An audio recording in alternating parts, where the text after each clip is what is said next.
In Climate Watch, the Biden administration is pushing a major expansion of offshore wind energy projects.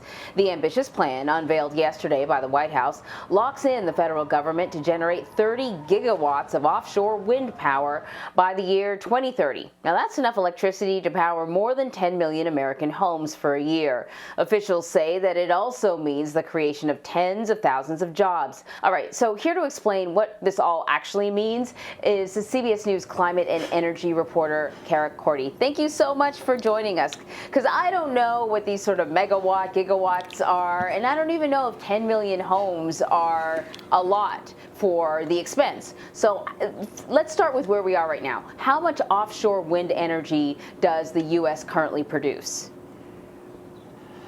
Anne-Marie, you're not alone, by the way. Don't feel bad unless we all remember every course of high school physics. This is complicated stuff.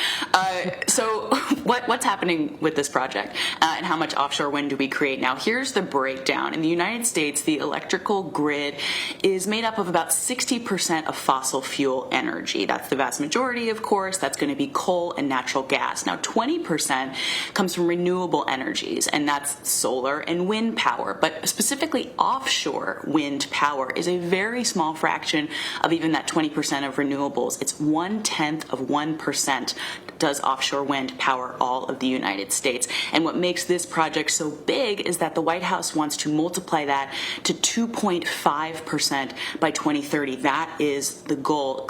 National Climate Advisor Gina McCarthy told reporters yesterday that offshore wind is an untapped industry, and that really is true when you think about that 0.1% number. It is so small that really there's only one offshore wind farm currently operating in the United States. That's off the coast of Rhode Island, which produces about 30 megawatts of power. And as you said, if this project is completed, it will provide 30 gigawatts of power. So this is a huge push for a huge project that the White House and that climate activists and other climate advisors are hoping will really spurn the Biden's clean energy movement. So the administration, Cara, as you know, has a big goal for building a lot more of these wind turbines. How are they actually going to make it happen? And what's the appetite? I mean, in other words, there's been the debate over climate change and climate science is so politicized that I wonder how much traction the president can get, given that it's probably going to cost some money. It's going to cost money, Vlad, and that's, I think, why we're seeing him go about this federally. He's not necessarily going through Congress with this plan. And part of that speaks to the size and the scope of this is that 4 agencies came together to announce this plan yesterday. Commerce, Transportation, Interior, and Energy. All of those secretaries came together to present this new plan. Now, they're calling it a new wind energy area. Now, this project specifically focuses on an area between the coast of Long Island and New Jersey, which is known as the New York Bight. And this project, as Anne-Marie said in the intro, would provide home energy for 10 million homes. It would cut CO2 emissions by 78 million metric tons, which is quite a significant amount.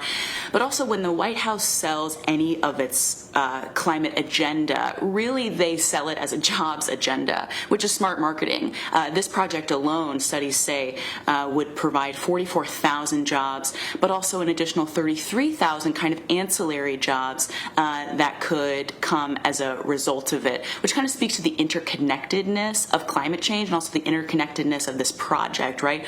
4 agencies are coming together because while the Department of Interior has to grant leasing for these wind turbines to be installed offshore, something like the Department of Energy has to make sure their ports are up to code and have the capacity to handle this kind of new influx of business. So it's this multi-pronged, the White House always calls it an intergovernmental, interagency effort. So the White House mentioned the Jones Act, which I believe has something to do with people who are working on waterways or these oceans and seas. Why did the White House mention the Jones Act when talking about the wind farm area? Yeah, on this beat, Anne-Marie, we learn something new every day. And yesterday and today will be the Jones Act, which is a 1920 federal law that has to do with maritime commerce.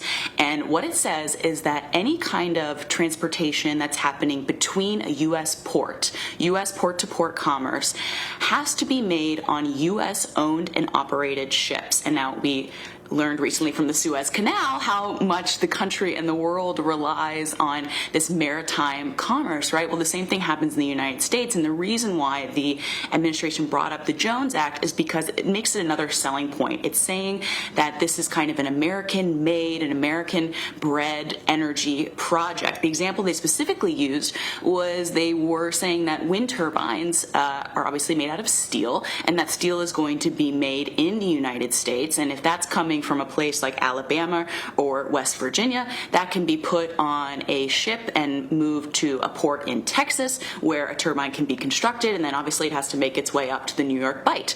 So by inciting the Jones Act, the administration is saying this is going to be done with American products and shipped on American vessels. So interesting. Cara, really, really interesting reporting. Thank you so much for sharing it with us. Thank you both so much.